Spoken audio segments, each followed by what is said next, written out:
I was sitting in my doctor's office when my phone rang. It was my daughter, Courtney. Her voice was cold, businesslike. "Mom, just calling to let you know Derek and I are leaving for Europe tomorrow. For good.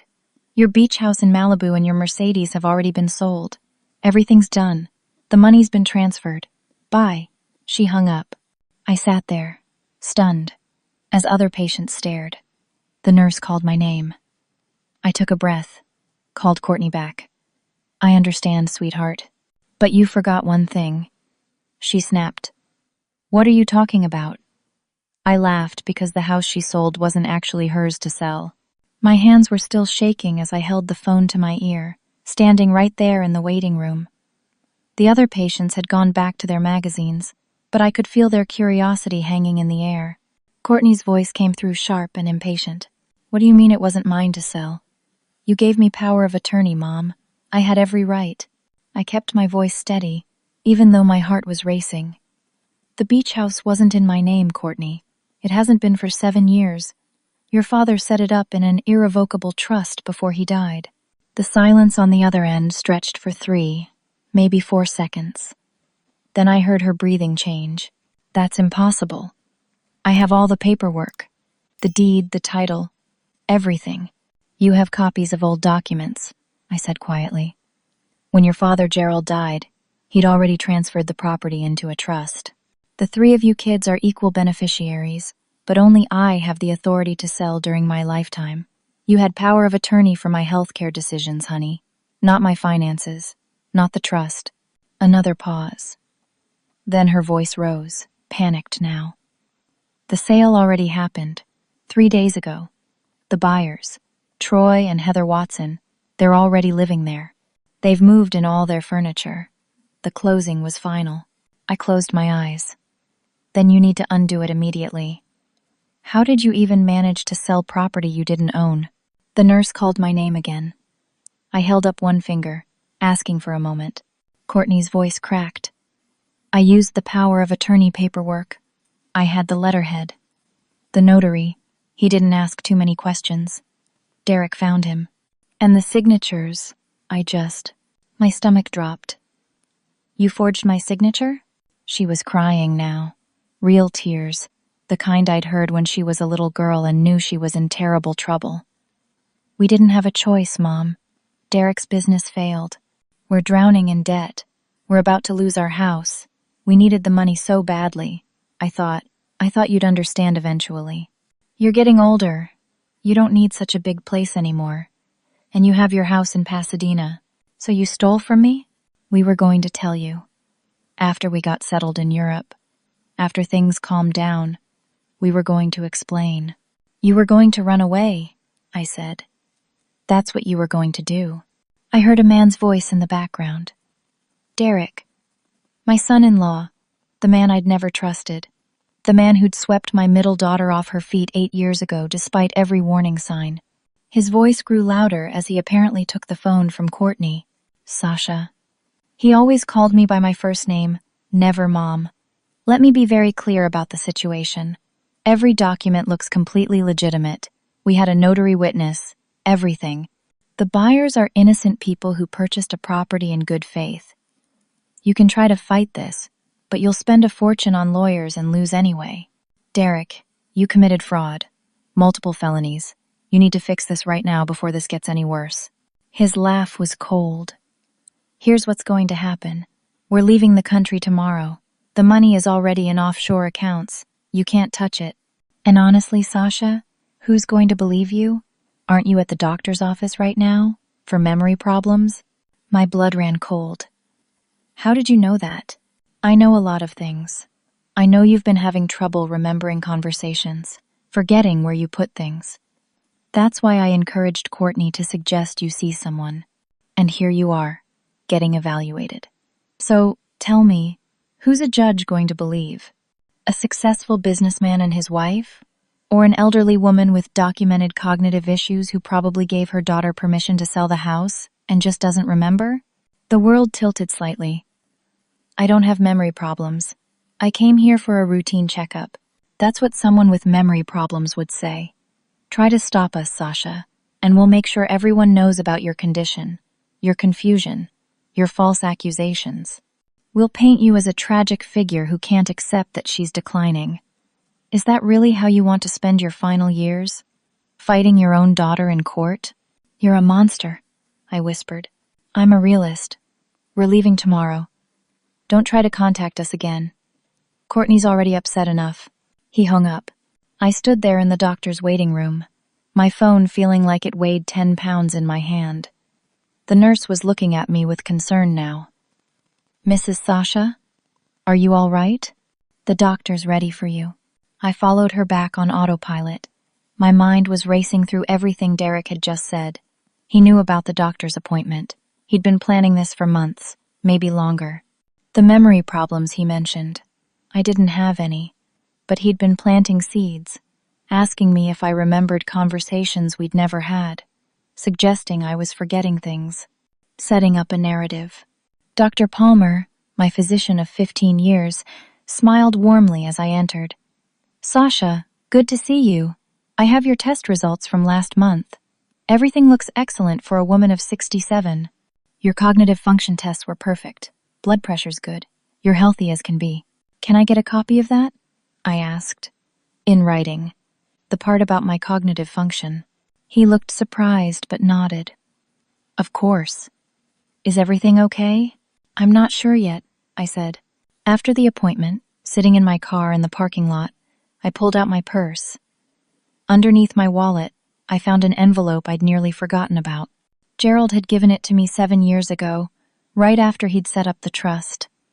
If anyone ever tries to take what's ours, he'd written on the outside in his careful handwriting, "Read this." I opened it with trembling fingers. Inside was a letter, 2 pages in Gerald's neat script. He explained the trust structure, the protections he'd built in, the reasons he'd done it, and at the bottom, a note. If anything ever happens with the trust, remember that James Holland knows everything. He was my witness when I set this up. He'll vouch for you. James Holland had been Gerald's best friend and business partner. But James had died 2 years ago of a heart attack. Another dead end. Unless... I sat up straighter. James had a son. I'd met him at the funeral. What was his name? Nathan. Nathan Holland. He'd taken over his father's financial planning business. I started the car. I had work to do. By the time the sun was setting, I was pulling up to the beach house. My beach house. The one Gerald and I had bought 40 years ago with our first real money, when his business finally took off and we could afford something beyond our modest starter home. The place where we'd raised our 3 kids, where Marcus learned to surf, where Diane had her high school graduation party, where Courtney used to collect shells every morning. The lights were on inside. I could see movement through the windows. Furniture that wasn't mine. Lives being built in the space where my life had happened. I parked on the street and walked up the familiar driveway. My feet knew every crack in the concrete, every place where tree roots had pushed through. I knocked on the door. A man in his mid-40s opened it. Expensive casual clothes, perfect teeth, hair that cost more to maintain than most people spent on groceries. His face went from annoyed to calculating in about half a second. Can I help you? I'm Sasha. This is my house. There's been a terrible mistake with the sale. His expression changed completely. He smiled. Too wide, too warm. Oh, you're Sasha. Derek told us you might come by. Please, come in. That should have been my first warning. But I was exhausted, emotionally drained, and I walked into my own house like a guest. Inside, everything was wrong. The walls that had held our family photos were bare. The couch, where Gerald and I used to watch the sunset, was gone, replaced by some modern monstrosity in white leather. A woman appeared from the kitchen, blonde, thin, cold eyes despite her smile. She wore jewelry that cost more than my car. You must be Sasha, she said. I'm Heather Watson. This is my husband, Troy. This is my house, I said again. The sale wasn't legitimate. The property was in a trust. My daughter didn't have the authority to sell it. Troy's smile didn't waver. He gestured to the couch. Why don't you sit down? Can we get you some water? I remained standing. I don't want water. I want to explain the situation. There's been fraud committed. I'm not blaming you. I'm sure you didn't know. But we need to reverse this sale immediately. I can work with you to return your money once we sort out where it went. Troy and Heather exchanged a look. Then Troy said, Derek mentioned you'd be confused about this. I'm not confused. He explained that you gave Courtney permission to sell the house about 6 months ago, that you were tired of maintaining it. But now you don't remember the conversation. My hands clenched into fists. That never happened. He said you'd say that, Heather added softly. He's very worried about you, Sasha. He showed us some messages you'd sent Courtney about the sale. You seemed very clear in those messages. I never sent any messages about selling this house. Troy pulled out his phone. Derek forwarded us some of your emails. Would you like to see them? He showed me the screen. There were emails from my address to Courtney. Honey, I've been thinking. I want you to have the beach house. And another, I'm getting too old to maintain it. Please handle the sale for me. And a third, don't tell Marcus or Diane yet. They'll just worry. I stared at the words. My email address. Sent from my account. But I'd never written them. Those are fake, I said. Derek must have hacked my account. Or, you sent them and don't remember, Troy said gently. Sasha, we're not trying to upset you. We legally purchased this property. We have all the documentation. If there's a family issue between you and your daughter, that's something you need to work out with her. But this is our house now. No, I said. It's not. The trust supersedes any sale. This property couldn't legally be sold without my explicit permission, witnessed and documented through the trust. Heather's sympathy was fading. We have a legal deed. We closed 3 days ago. Everything was notarized and filed with the county. If you have an issue with how your daughter handled your affairs, that's between you and her.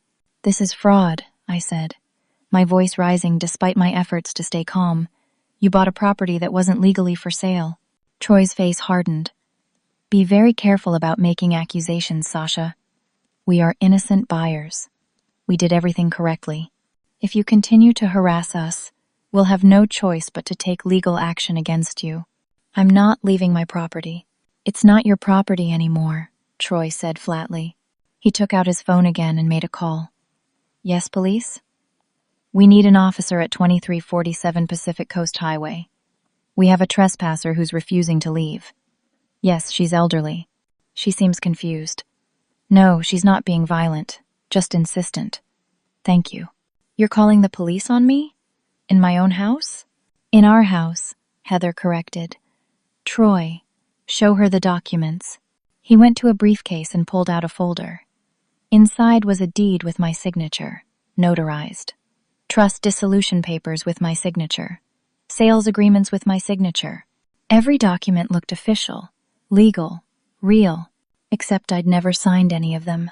The police arrived within 10 minutes. 2 officers, both young, both treating this as a routine call. Troy and Heather had their paperwork ready. Deed, title, proof of ownership. Everything properly filed with the county. Ma'am, one officer said to me, not unkindly, do you have documentation showing this is your property? It's in a trust. The trust documents are at home. But this sale is fraudulent. These people bought stolen property. The officer looked uncomfortable. Do you have those trust documents with you right now? No. But I can get them. Here's what I need you to do. You need to leave this property right now. If you have documentation proving ownership, you can take it to a lawyer and file a civil complaint. But right now, these folks have a legal deed, and you're on their property without permission. This is my house. My husband and I bought it 40 years ago. Ma'am, please. I don't want to have to charge you with trespassing. I looked at Troy and Heather. They stood together, united, documents in hand, the picture of wronged homeowners dealing with an unstable old woman. I left. I was sitting in my car, shaking with rage and disbelief, when another car pulled up. My son Marcus got out, his face a mixture of concern and confusion. He was 51 years old, an accountant, always the rational one. He approached my car and I rolled down the window. Mom? What are you doing here? What are you doing here? Derek called me an hour ago. He said you sold the beach house to some friends of his and now you're claiming you didn't remember doing it. He's worried about you. He said you've been having memory issues. I closed my eyes. Marcus, listen to me very carefully. I did not sell this house. Courtney and Derek forged documents and committed fraud. They stole this property from me, and those people in there are part of it. Marcus looked at the house, then back at me. Mom, Derek showed me some of the paperwork. Your signatures looked real, and he said you've been forgetting things lately. I don't have memory problems. I was just at the doctor. I'm fine. Maybe we should go get coffee, Marcus said softly. Talk about this calmly. The way he said it, the gentle tone like he was talking to a child, made my stomach turn. My own son thought I was losing my mind. Troy called out from the doorway. Marcus, thanks for coming. Your mother was just leaving. We're worried about her. Marcus looked torn. Mom, let's just go. We can sort this out tomorrow. I started the car. There was no point in arguing here. Not when Marcus was looking at me like I was fragile and confused. I drove away, leaving my son standing in the driveway of my stolen house, talking to the thieves who'd taken it. The next morning, an envelope arrived by courier. Inside was a restraining order. Troy and Heather Watson had filed it against me, claiming I'd harassed them, made threats, and showed signs of mental instability. The order barred me from coming within 500 feet of the property. I sat in my Pasadena house, the modest 3-bedroom home Gerald and I had lived in for 30 years before we could afford the beach house, and stared at the legal document in my hands. Derek had played this perfectly. He'd stolen my property, turned my son against me, and now I couldn't even approach my own house without risking arrest. I picked up the phone and started looking for a lawyer. 2 days later, I was sitting across a desk from Patricia Hammond, an estate attorney in her mid-50s with sharp eyes and an honest face. She'd been recommended by Gerald's old law firm. I'd spent an hour explaining everything. She reviewed the trust documents I'd brought, nodding occasionally. This is excellent work. Your husband really knew what he was doing. The trust is airtight. There's no way your daughter had the legal authority to sell this property. Relief flooded through me. So we can fix this? Yes, but it's going to be expensive and it's going to take time. She leaned forward. Here's the problem. Derek has created a competing narrative. He's claiming you're mentally unfit and that you authorized this sale but don't remember. A judge is going to want you evaluated. I just was evaluated. My doctor confirmed I'm completely healthy. That's good. We'll need that in writing. But there's something else. She pulled out a notepad. I need to look at your financial records, all of them. If Courtney had power of attorney, even limited, I need to see exactly what she had access to. I gave her my banking information, account numbers, everything. She said she'd have her forensic accountant review it all. 3 days later, Patricia called me. Her voice was grim. Sasha, you need to come to my office right away. When I arrived, she had documents spread across her desk. Bank statements, credit card bills, investment account records. This is worse than we thought, she said. Much worse. She walked me through it. Courtney hadn't just stolen the house. She'd been systematically draining my accounts for over 2 years. My savings account, $87,000, gone. Credit cards in my name, maxed out to $43,000 for purchases I'd never made. My investment account, liquidated, another $120,000 vanished. How? I could barely get the word out. She used the power of attorney you gave her. It was supposed to be limited to paying your bills while you traveled, but she expanded it. She changed your mailing address for bank statements to a post office box. She switched all your accounts to paperless statements using an email address she created. You wouldn't have seen any of this unless you specifically checked your accounts online. I felt sick. I trusted Hare. I know. Patricia's voice was kind. She's your daughter. You should have been able to trust her. The total? With the house valuation, we're looking at over $1.4 million in theft. The number was so large it didn't feel real. Gerald and I had worked our entire lives to build that security. We'd been careful, frugal, smart with investments, and our daughter had stolen it all. What do I have left? Your Pasadena house is paid off. You have about $20,000 in the checking account she apparently didn't know about. But Sasha, my retainer is $15,000, and this case could easily cost you another $40,000 or $50,000 to fight. More if it goes to trial. I sat there, doing the math. I'd have to mortgage my house to afford to fight for my stolen property. Do it, I said. File everything. Invalidate the sale. Charge Courtney with fraud. All of it. Patricia nodded. I'll start the paperwork today. But there's something you need to know. Derek and Courtney, they're going to fight back, and they're going to use every weapon they have.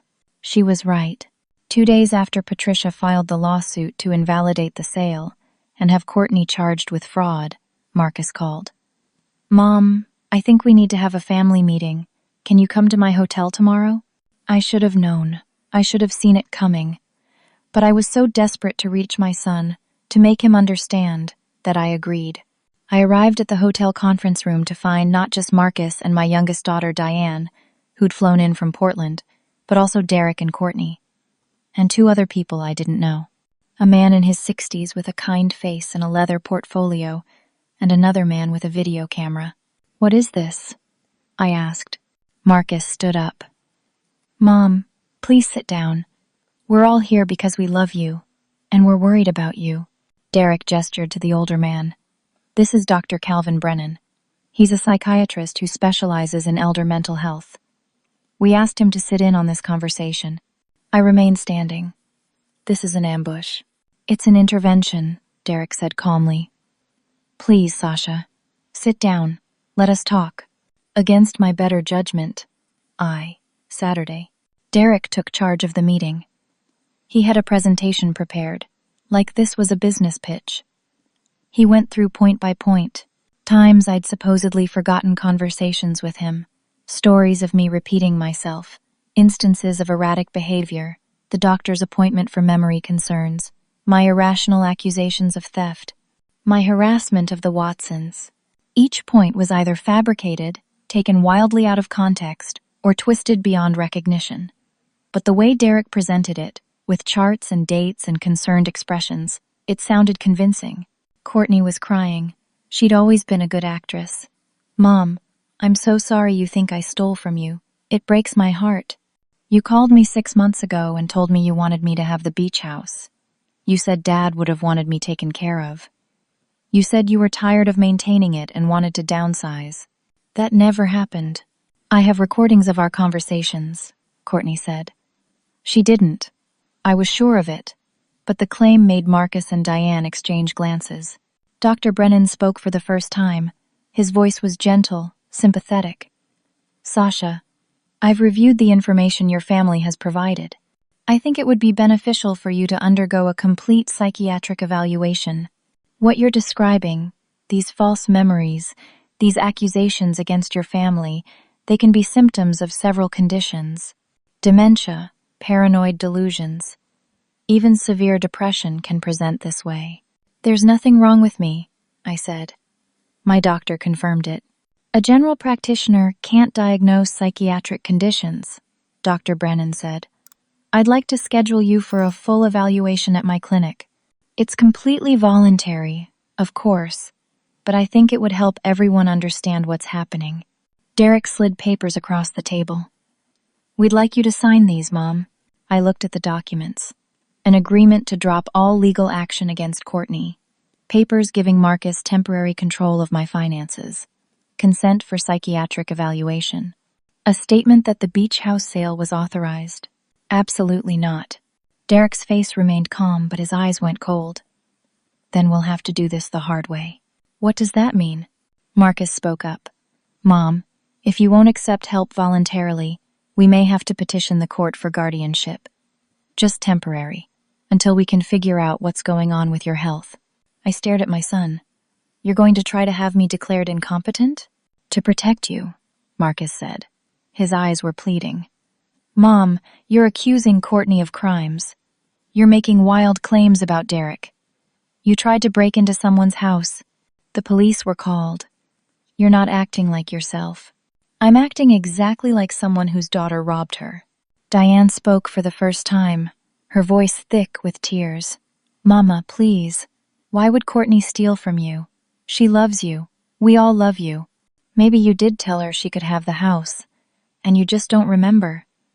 That doesn't mean you're crazy. It just means you need help. I looked around the table. My 2 living children, convinced I was losing my mind. My daughter who'd stolen from me, playing the victim. My son-in-law who'd orchestrated all of it, wearing a mask of concern. A psychiatrist ready to declare me unfit. A camera recording everything. I stood up. I won't sign anything. And I won't stop fighting. Then you're choosing the hard way, Derek said quietly. I walked out. 4 days later, I received formal notice. Marcus had filed a petition for temporary guardianship, citing concerns about my mental competency and my false accusations against family members. Court date set for 3 weeks. And that same day, I got a call from the district attorney's office. They'd received a complaint from the Watsons and from Derek. They were opening an investigation into whether I had harassed the Watsons, filed false fraud claims, and possibly committed financial improprieties myself. Derek had included fabricated documents suggesting I'd been hiding money from Gerald's estate, from the IRS, from everyone. I was being investigated for crimes I didn't commit, while the people who'd actually robbed me were filing complaints against me. That night, sitting alone in my house, I understood the full scope of the trap. This wasn't just about stealing my property. Derek was trying to completely destroy my credibility, take control of my life, and make sure I could never fight back. If he succeeded with the guardianship, I'd lose everything. My autonomy, my freedom, my voice. I'd become a ward of my own son, controlled by the man who'd stolen from me. I had 3 weeks to stop him. With 10 days left before the guardianship hearing, Patricia and I were working around the clock. She'd hired a forensic accountant named Stephen Cooper and a handwriting expert named Dr. Ruth Alvarez to analyze the forged documents. The handwriting analysis came back first. Dr. Alvarez was confident. The signatures on the trust dissolution papers and the beach house sale documents were forgeries. She could prove it. She'd written a detailed report comparing them to decades of my authentic signatures. I felt hope for the first time in weeks. Then Derek's counterattack came. His lawyers filed their own handwriting analysis from an expert named Dr. Philip Thornton. Dr. Thornton had testified in dozens of high-profile cases. He was known, respected, credible, and his report said the signatures were genuine. Dr. Thornton explained that my signature had evolved over time, especially in recent years. He pointed to something he called age-related tremor patterns and claimed the signatures showed my current style, not forgery. I didn't have age-related tremors. My hands were steady. But the report made it sound like medical fact. Patricia's expert was newer to the field, less established. In a courtroom, Dr. Thornton's testimony would carry more weight. How is he claiming they're real when they're obviously fake? I asked Patricia. Because Derek paid him enough to say whatever Derek wants him to say, Patricia said grimly. It happens more often than you'd think. The next blow came with email evidence. Derek produced emails allegedly from my account to Courtney over the past 6 months. Honey, I've been thinking. I want you to have the beach house. Your father would want you taken care of. And I know I said I'd never sell it, but I'm getting too old to maintain it. Please handle the sale for me. And don't tell Marcus or Diane yet. They'll just worry. We'll tell them after. I never sent those, I insisted. But Patricia's IT expert confirmed they'd been sent from my IP address, from my computer, when I was home. The email headers were authentic. He must have hacked my computer when he visited, I said. Probably, Patricia agreed. But proving that is almost impossible. The emails exist. They came from your account, from your device. Derek's story is that you sent them and don't remember. Stephen Cooper, the forensic accountant, found all the withdrawals from my accounts. But Derek had counter-documentation for every single one. Signed withdrawal slips. Phone recordings of someone calling the bank to authorize transfers, someone who sounded just like me. A paper trail showing the money went to pay for my expenses like home repairs and medical bills. All of it was fabricated. But it looked real. He's been planning this for years, Patricia said. Every piece of false evidence is carefully constructed. This isn't amateur work. Then came the video footage. Derek produced security camera recordings from a camera he'd apparently installed outside the beach house months ago. The footage showed me visiting the property multiple times over the past 6 months. I had visited. It was my house. I'd gone to check on it, to spend weekends there, to maintain it. But Derek's narrative reframed every innocent visit as evidence that I'd been overseeing the sale preparation and was fully involved in the process. Patricia's investigator finally tracked down the notary who'd witnessed the forged signatures. His name was Robert Martinez, and he was a respected notary with 20 years of experience and a spotless record. He confirmed he'd notarized documents for a woman who presented as Sasha, who had my identification, who signed the papers in front of him. He had detailed notes from the appointment. Someone impersonated me, I said. Patricia's investigator dug deeper. They found her, eventually. An actress named Dorothy Stevens, 64 years old, who'd been paid $5,000 by Derek to go to the notary's office with my ID and sign papers. She admitted everything. Patricia got it on tape. She was willing to testify. I felt hope again. Then Derek's lawyers shredded it. Dorothy Stevens had a criminal record. She'd been arrested twice for petty theft and once for fraud. Derek's lawyers argued her testimony was worthless. She was a paid actress with a history of dishonesty. Meanwhile, the notary was a respected professional who'd acted in good faith. The courts would believe the notary over the actress. And then the worst development of all. The district attorney looking at all this conflicting evidence didn't close the investigation. Instead, the investigation shifted toward me. Was I filing false police reports? Was I attempting to reclaim property I'd legitimately sold? Had I tried to commit insurance fraud by claiming theft? Was I guilty of making false accusations against family members? Derek had filed an insurance claim in my name months ago, before any of this started, for items allegedly stolen from the beach house, items I didn't know about. He'd made it look like I was setting up an insurance scam. The local news picked up the story. Elderly woman claims daughter stole home. Family says mother, suffering from dementia. The segment was sympathetic to Derek and Courtney. They interviewed Courtney, who cried beautifully about watching her mother's decline. They interviewed Troy and Heather Watson, who talked about being harassed by a confused elderly woman. They showed my doctor's office, implying I was being treated for memory issues. They didn't interview me. They didn't show Patricia's evidence. The story was already decided. Tragic old woman unable to accept her cognitive decline. My neighbors started treating me differently. Some avoided eye contact. Others spoke to me very slowly, very loudly, like I was hard of hearing or simple-minded. The retirement community social group I'd been part of for 5 years became awkward. One woman actually patted my hand and said, "We all get forgetful, dear. Nothing to be ashamed of." Diane called me crying. "Mama, please stop this. Please just sign the papers. You're tearing the family apart. Maybe you did tell Courtney she could have the house. Maybe you're misremembering. That's okay. That's normal. But please stop accusing her of crimes. She's my sister. She would never hurt you." "She did hurt me," I said. "She stole from me. Or she didn't. And you're confused." Diane's voice broke. "I love you so much, but I'm watching you destroy yourself over this. The lawyer fees alone are going to bankrupt you. Is it worth it?" That hurt more than anything. My youngest daughter, my baby, thought I was wrong. Marcus sent me information about memory care facilities. "Nice ones, expensive ones, just in case," he said. Even Patricia started showing doubt. Not about my mental competency. She knew I was sharp, but about winning the case. "The evidence Derek has manufactured is too good," she admitted. "I've been doing this for 28 years. I've never seen anything this comprehensive. Every angle is covered. Every counter-argument has a response. He spent serious money making this look real. I'd already mortgaged my Pasadena house to pay for legal fees. $40,000 spent. Patricia estimated we'd need at least another $60,000 to fight through trial. I was watching my financial security evaporate in real time.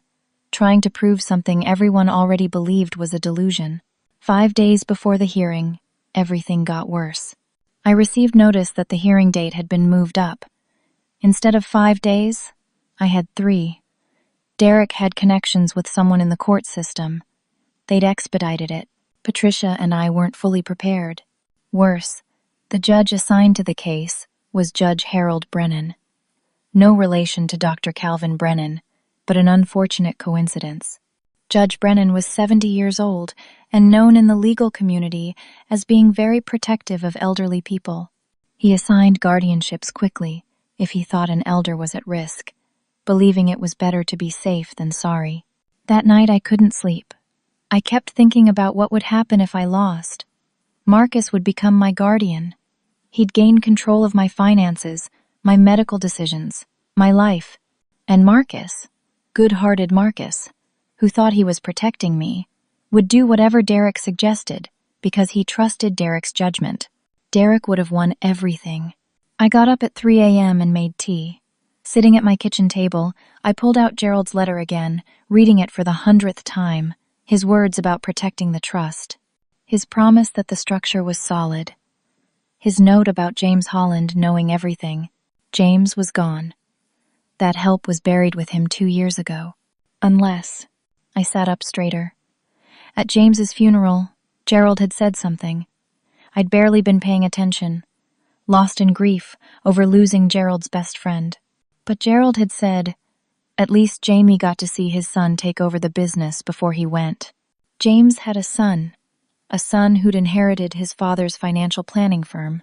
Nathan Holland. I grabbed my laptop, searching for his contact information. His firm was in Sacramento, about 7 hours away. His website listed expertise in estate planning, trust management, elder law. At 6 a.m., the moment his office might possibly be open, I called. An answering service picked up. I left a detailed message, explaining who I was, what had happened, begging him to call me back. He didn't call that day, or the next day. By the morning of the hearing, I still hadn't heard from him. I'd run out of options, run out of time, and run out of hope. 3 days before the hearing became the morning of the hearing. I'd barely slept. Patricia had called me the night before with more bad news. Sasha, I have to withdraw from your case. What? Why? Derek filed an ethics complaint against me with the state bar. He's claiming I'm exploiting an elderly client with diminished capacity and encouraging frivolous litigation. It's completely baseless, but my firm is forcing me to step back. They don't want the trouble. I'm so sorry. So now, on the morning that would determine my entire future, I had no attorney. I'd spent the early hours calling every lawyer I could find. Most had already heard about the case. Derek had done his work well, spreading the word that I was a difficult client with a baseless case. The few who were willing to take it wanted retainer fees I couldn't afford. $20,000, $30,000. One wanted $50,000. I had $11,000 left in my checking account. At 8 a.m., 2 hours before the hearing, my doorbell rang. It was Marcus. Mom, we need to talk. He came in without waiting for permission. He looked tired, stressed. In his hands was a folder of papers. What's this? I asked. I got an emergency temporary guardianship order yesterday. The judge agreed that given the hearing today and your state of mind, someone needed to have authority over your finances immediately to prevent you from harming yourself further. Harming myself? You've spent $40,000 on lawyers, Mom. You mortgaged your house. You're obsessing over this conspiracy theory. The judge agreed you need protection. Protection from what? From yourself. He looked genuinely sad. Mom, as of yesterday afternoon, I have control of your bank accounts. You can't access them without my approval. You can't sell property or make major financial decisions. This is temporary, just until we sort things out at the hearing today. I felt the walls closing in. Marcus, listen to me, please. Derek is manipulating you. He stole from me. He's using you to finish the job. Or he's trying to help you, and you're too confused to see it. Marcus put the folder on my kitchen table. Mom, These papers, if you sign them, you can avoid the hearing. You drop the fraud charges against Courtney. You accept a voluntary limited guardianship, and we all move forward. You'll stay in this house. We'll take care of you, but you have to stop fighting. And if I don't sign, then we go to court. And Mom, I love you, but Derek has so much evidence. Emails you sent, videos of you at the beach house, experts who say your signatures are real, a notary who confirms you signed papers, your own doctor's appointment about memory concerns. You're going to lose. My doctor confirmed I'm fine. Your general practitioner can't diagnose psychiatric conditions. Marcus was using the same words Dr. Brennan had used at the intervention. Derek had coached him well. Please, Mom, sign the papers. Let us help you. I looked at my son, my firstborn.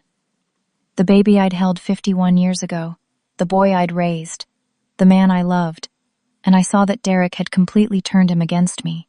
No, I said. I won't sign anything. Marcus closed his eyes. Then I'll see you at the courthouse. After he left, I tried to call my bank. The automated system told me my access had been suspended. I tried my investment account. Same message. Marcus had locked me out of my own money. At 9:45 a.m., I drove to the courthouse. I was nauseous, dizzy, terrified. In the courthouse lobby, I saw all of them. Derek in an expensive suit, looking concerned and dignified. Courtney in a conservative dress, tissues in hand. Marcus talking with their lawyer. Diane standing apart, crying. Troy and Heather Watson dressed like respectable citizens. And Dr. Calvin Brennan, with his portfolio of evidence proving I was losing my mind. A young woman approached me. She was maybe 28 years old, wearing a rumpled suit, carrying a overstuffed briefcase. Mrs. Sasha? I'm Amanda Crawford. I've been assigned as your public defender for this hearing. I don't need a public defender. I need a real lawyer. She looked hurt. I am a real lawyer. I passed the bar 6 months ago. I know I'm new, but I'll do my best. How long have you had to review my case? About an hour. I'm sorry, I got the assignment this morning. I've read through the summary, and I have to be honest with you. The evidence against you is pretty substantial. My recommendation is that you agree to a limited guardianship rather than fight for full independence. So you think I'm incompetent too? I think you're in a situation where the odds aren't in your favor, she said carefully. Sometimes accepting a compromise is the smartest choice. I don't want a compromise. I want justice. She looked uncomfortable. Then you should probably represent yourself. I'll step aside if you want. Fine, I said. I'll represent myself. She looked relieved. One less impossible case for her to handle. The bailiff called the case. We filed into the courtroom. Judge Harold Brennan sat behind the bench, a stern-looking man with white hair and sharp eyes behind wire-rimmed glasses. Derek's lawyer spoke first. His name was Thomas Whitney, and he was everything I wasn't: polished, prepared, convincing. He presented the case like a story, and it was a good story. Concerned family, declining elder, false accusations born of confusion, theft claims that were actually legitimate transactions the elder didn't remember, harassment of innocent people, dangerous financial decisions, all of it wrapped in sympathy and sorrow. He called witnesses. First, Dr. Calvin Brennan. The psychiatrist testified about warning signs of cognitive decline, paranoid accusations against family members, false memories, inability to accept declining mental capacity, resistance to help. He'd never actually examined me, but he'd reviewed materials provided by the family, and he believed a full psychiatric evaluation was necessary. Second, Courtney. My daughter took the stand and performed beautifully. She cried while explaining how I'd called her 6 months ago, told her I wanted her to have the beach house, insisted she handle the sale. She talked about watching my memory slip over the past year. She mentioned conversations I'd forget we'd had, times I'd repeat stories, moments of confusion. All lies, but she told them well. She said she had recordings of our conversations about the house. No one asked her to produce them. Third, Derek.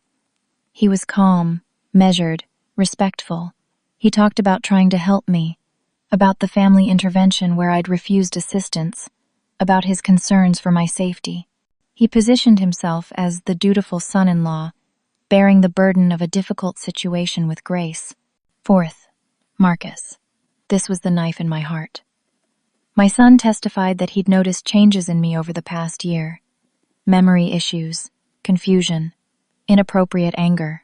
He talked about how much he loved me and how much it hurt to do this, but he truly believed I needed protection.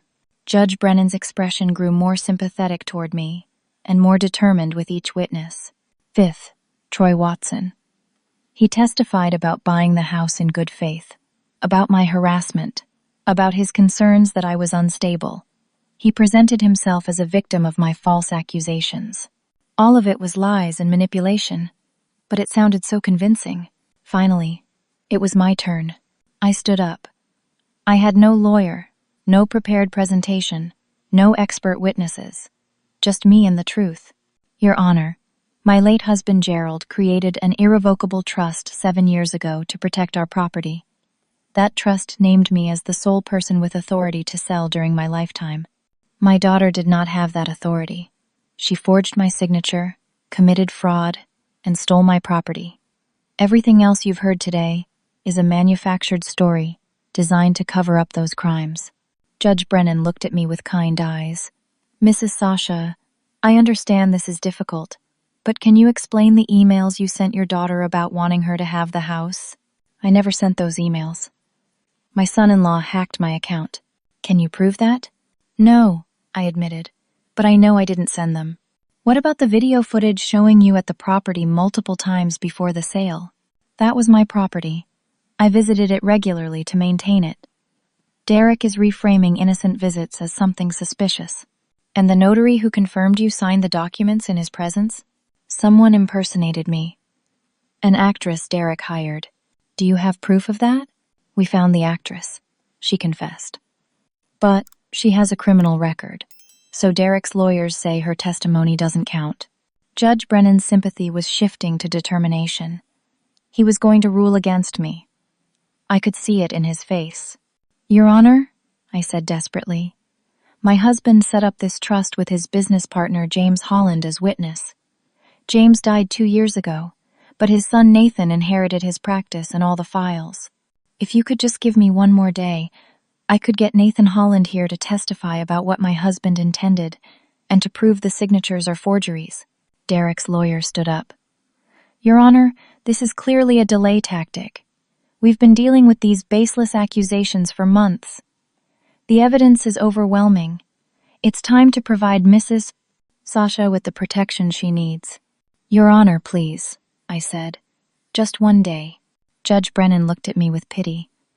Mrs. Sasha, can you give me Nathan Holland's contact information right now? Do you have his phone number? My heart sank. I'd tried to reach him but never got through. I didn't have his direct number. I have his office number, but I haven't been able to reach him. I need time to track him down. I could see the judge making his decision. I was about to lose everything.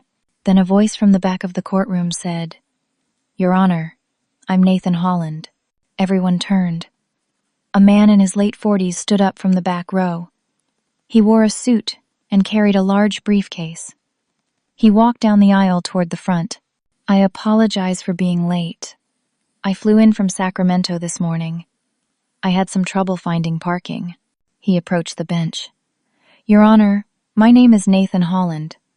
My late father James Holland was Gerald's business partner and the witness when he established the trust for Mrs. Sasha. My father left explicit instructions that if there was ever any legal action regarding this trust, I was to be notified immediately. I have a court monitoring service that flags relevant cases. When I saw this hearing scheduled, I came as fast as I could. Judge Brennan looked surprised. You have information relevant to this case? I have everything relevant to this case, Your Honor. Nathan opened his briefcase. I have my father's complete files on Gerald's trust. Original documents, notes from meetings, recorded conversations with permission, where Gerald explained exactly why he set up the trust the way he did. Gerald explicitly stated he was protecting assets from what he called potential family manipulation, specifically regarding his daughter Courtney's husband. The courtroom went silent. Nathan continued, "I also have a letter from Gerald to my father, written 1 month before Gerald died. In it, Gerald expresses concern that Derek was financially pressuring Courtney. Gerald wrote, and I quote, 'I'm setting up this trust to be ironclad. Derek can never touch it. Sasha is the only person I trust to manage it properly. If anyone ever tries to claim Sasha is incompetent, they're lying.'" Derek's face went pale. Nathan pulled out more documents. "I have hundreds of authentic signature samples from Mrs. Sasha on documents. My father notarized over 20 years. When I heard about this case 2 weeks ago, I hired a handwriting expert to analyze them against the signatures on the beach house sale documents. His report definitively proves those signatures are forgeries." 2 weeks ago? Judge Brennan asked. "Why are we only hearing about this now?" "I've been working to get here, Your Honor. I'm an attorney as well as a financial planner. I've been preparing a complete response to these allegations. I have forensic accounting that traces every dollar taken from Mrs. Sasha's accounts back to Courtney and Derek. Wire transfers, cash withdrawals, credit card payments. Complete paper trail of systematic theft over 2 years." Derek tried to stand up. His lawyer grabbed his arm, whispering urgently. Nathan approached Courtney. "Miss Courtney, did you forge your mother's signature on trust dissolution documents and property sale papers?" Courtney looked at Derek. She looked at the evidence Nathan was holding. She started crying, real tears this time, not the performance tears from earlier. "Derek said it would work," she whispered. "He said we wouldn't get caught."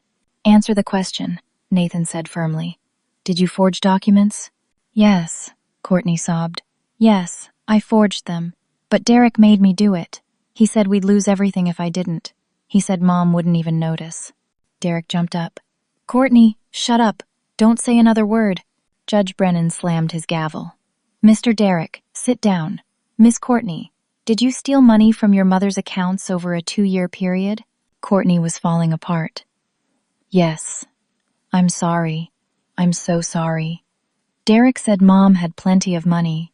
He said she wouldn't miss it. He said we deserved it after everything Derek had done for the family." Derek tried to leave the courtroom. Judge Brennan signaled to the bailiffs, "Stop that man." The bailiffs blocked the doors. Marcus stood up, his face white with shock. "Mom, I didn't know. I swear I didn't know." Nathan continued presenting evidence. Medical records proving I had no cognitive decline. Bank records showing the theft. Communications between Derek and Troy Watson proving they'd conspired on the beach house sale at below market value. Everything. Judge Brennan's face darkened with anger as each piece of evidence was revealed. "This is one of the most sophisticated cases of elder financial abuse I've seen in 30 years on the bench," he said. "Mr. Derek, Miss Courtney, you are both under arrest for fraud, forgery, theft, and conspiracy." Bailiffs handcuffed Derek. He was screaming at Courtney, blaming her for talking. She was sobbing, apologizing to me, over and over. Judge Brennan issued a series of orders. The guardianship petition was denied. Marcus's temporary guardianship was immediately revoked. The beach house sale was invalidated. Troy and Heather Watson were ordered to vacate within 24 hours or face charges as accomplices. Warrants were issued for their arrest. Then the judge looked at me. "Mrs. Sasha, I apologize. The evidence presented by your family was convincing, but it was also completely fabricated. I'm sorry you had to endure this process." I couldn't speak. I just nodded. Nathan came over to me. "Your husband made me promise to protect you if anything ever happened. I'm sorry I almost let you down. When I saw the hearing scheduled, I dropped everything to get here." Marcus approached, tears streaming down his face. "Mom, I'm so sorry. I thought I was helping you. I thought Derek was right. I should have believed you." I looked at my son, at his genuine anguish, at the man who'd been so completely manipulated that he'd tried to take away my freedom, while believing he was saving me. "We'll talk," I said quietly. "Later. Not now." Diane was crying in the corner. She came over and hugged me. "Mama, I'm so sorry. I was so wrong." Court officers led Derek and Courtney away. Derek was still yelling, making threats. Courtney had gone silent, her face blank with shock. I sat in the courtroom for a long time after everyone else had left. Nathan sat with me, not saying anything, just being there. Finally, I asked, "How much do I owe you?" "Nothing," Nathan said. "My father was paid a retainer by your husband specifically for this purpose. The money has been sitting in an escrow account for 7 years, earning interest." Gerald knew Derek was dangerous. He planned for this exact scenario. "Gerald always was the smart one," I said softly. Nathan smiled. "He loved you very much. Every conversation I ever heard him have with my father, he talked about protecting you, making sure you'd be safe. He'd be proud of how you fought." We walked out of the courthouse together. Outside, news cameras were gathering.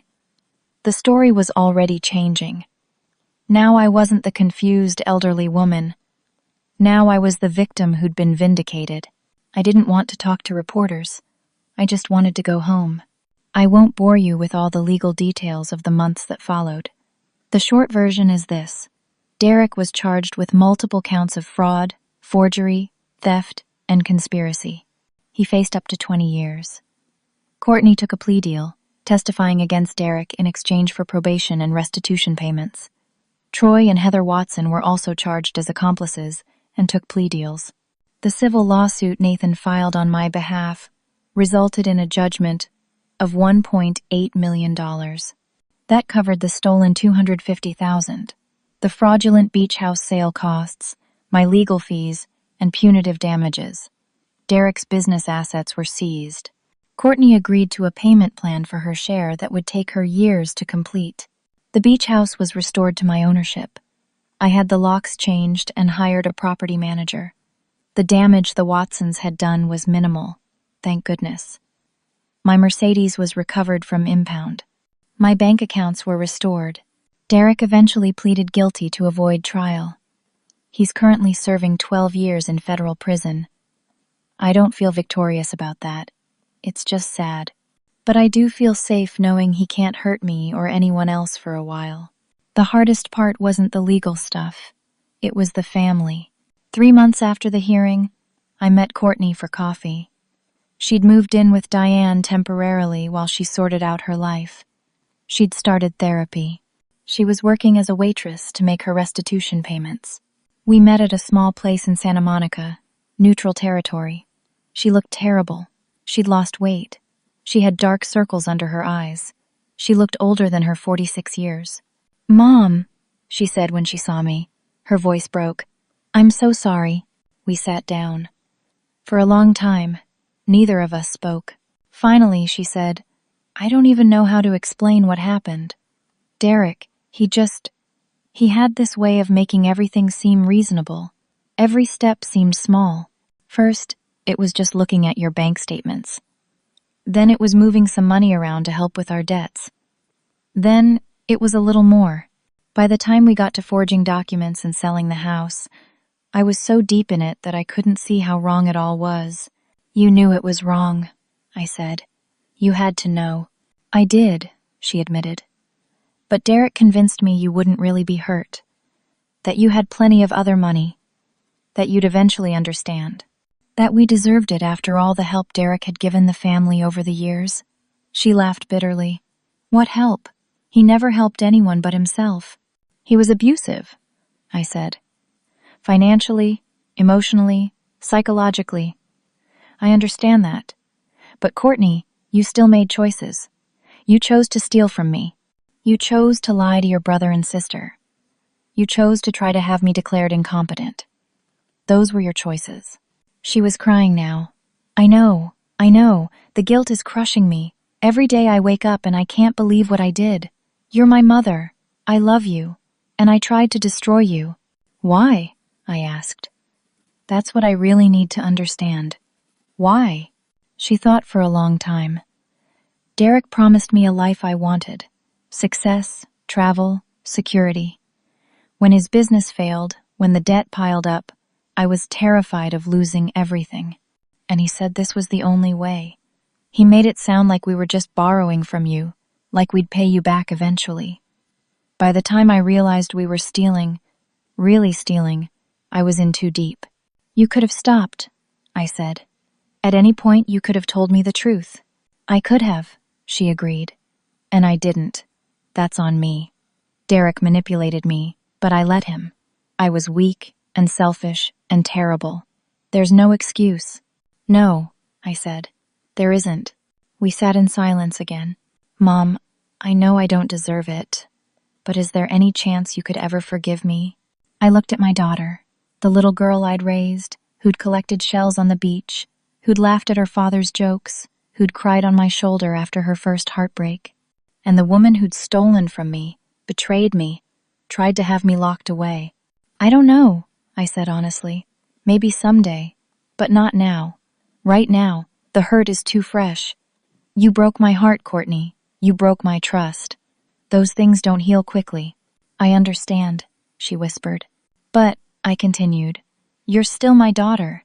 If you're willing to do real work, real therapy, real change, then maybe we can build something new. Not what we had. That's gone. But something different. Something honest. I'll do anything, she said. Then do the work. Face what you did. Make amends where you can. Become someone different. That's how you start to make this right. We talked for another hour. It was painful, but it was real. When we left, I didn't hug her. I wasn't ready for that. But I didn't shut the door completely either. Marcus was easier. He'd been manipulated, not malicious. He genuinely believed he was helping me. When he learned the truth, he was devastated. He paid back all my legal fees from his own savings, $38,000. He flies down from Seattle twice a month to spend time with me. He's in therapy, working through his guilt. We're rebuilding our relationship slowly. It takes time to trust again after someone tries to take away your freedom, even if they thought they were doing the right thing. Diane recovered the quickest. She's the youngest at 42, and she'd always just wanted peace in the family. She'd believed Derek's lies because she wanted to believe them, because accepting that Courtney was a thief was too painful. When the truth came out, she immediately reached out to me. We talk on the phone every week. She visits once a month. Our relationship isn't damaged the way it is with Marcus and Courtney, because she never had the power to hurt me the way they did. The beach house decision took some time. At first I thought I'd sell it. Too many bad memories of Derek's betrayal, of losing it, of fighting to get it back. But then I realized, Derek tried to take it from me. If I sold it, I'd be letting him win in a way.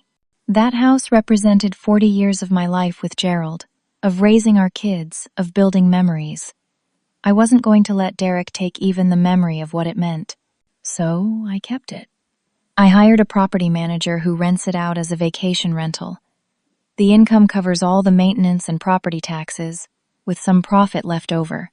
And a few times a year, I spend a weekend there myself, sitting on the deck, watching the ocean, remembering Gerald. I've established new boundaries with all my children. No one gets power of attorney over anything anymore. All my financial matters go through Nathan's firm. We have regular family meetings with complete transparency. Courtney is earning back limited trust, but it's going to take years. The biggest lessons I learned through all of this are hard ones. First, trust, but verify. I trusted my daughter with limited power of attorney, and she abused it for 2 years before I knew. The lesson is that trust is precious, but unmonitored trust is dangerous. Always have checks and balances, even with people you love, especially with people you love, because that's where you're most vulnerable. Second, know your worth and trust yourself. When Derek tried to convince everyone I was losing my mind, I almost started to doubt myself. The manipulation was that good, but I knew I was right. I knew I was competent. When someone tries to rewrite your reality, when they try to make you think you're crazy, trust your instincts. You know yourself better than anyone else does. Third, document everything. Gerald was smart. He left that letter, set up the trust with ironclad protections. But I should have been more active in protecting myself. Keep records, save emails. Document financial transactions. Monitor your accounts regularly. In a world where people can lie convincingly, documentation is your shield. Fourth, elder abuse is real, and it can happen to anyone. I never imagined it could happen to me. I was educated, aware, mentally sharp. But elder abuse doesn't just target confused or isolated seniors. It targets anyone who has assets and family members who want them. Being competent doesn't make you immune. It just means you have to be proactive about protection. Fifth, family isn't always safe. This is the hardest truth. We're taught that family is everything, that blood is thicker than water, that family will always be there for you. But sometimes the people who hurt you most are the ones closest to you. And it's okay to acknowledge that. Love doesn't mean blind trust. You can love someone and still protect yourself from them. Sixth, fight for yourself. There were so many moments I wanted to give up. When Derek had me cornered with manufactured evidence. When my own son tried to take away my freedom. When I was almost out of money and out of options. I almost signed those papers just to make it stop. But I kept fighting, and I'm so glad I did. No matter how overwhelming it gets, no matter how isolated you feel, keep fighting for yourself. You deserve justice. And finally, forgiveness doesn't mean forgetting. I'm working on forgiving Courtney. Not because I think what she did was okay. Not because I want our old relationship back, but because holding on to fury only hurts me. Derek took enough from me. I won't let him take my peace too. If you're listening to this, and you're experiencing something similar, if someone in your family is trying to control your finances, questioning your mental competency, isolating you from others, these are warning signs. Get help immediately. Talk to an attorney who specializes in elder law. Tell friends what's happening. Document everything. Don't try to handle it quietly to protect the family. The family member who's hurting you isn't protecting you. You need to protect yourself. It's been 6 months since that courtroom day. Today, I'm sitting on the deck of my beach house. I decided to spend the weekend here, reclaiming it fully. The sun is warm. The ocean is beautiful. I have a cup of tea and a book I've been meaning to read. My phone rings.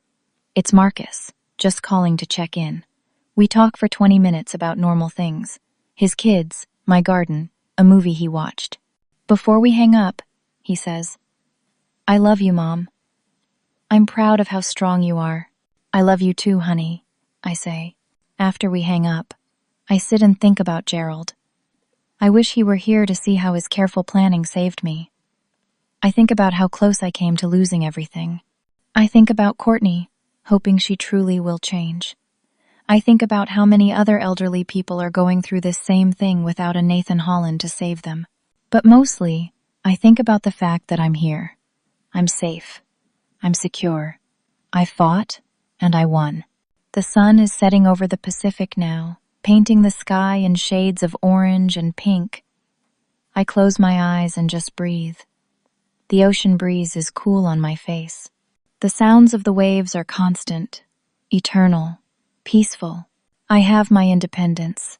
I have my dignity. I have my home. The relationship with Courtney may never fully heal, and my trust in others is more cautious now. There are scars. But I'm here. I survived. I stood firm when they tried to break me, and I came out the other side still myself. That's victory. That's peace. And that's enough.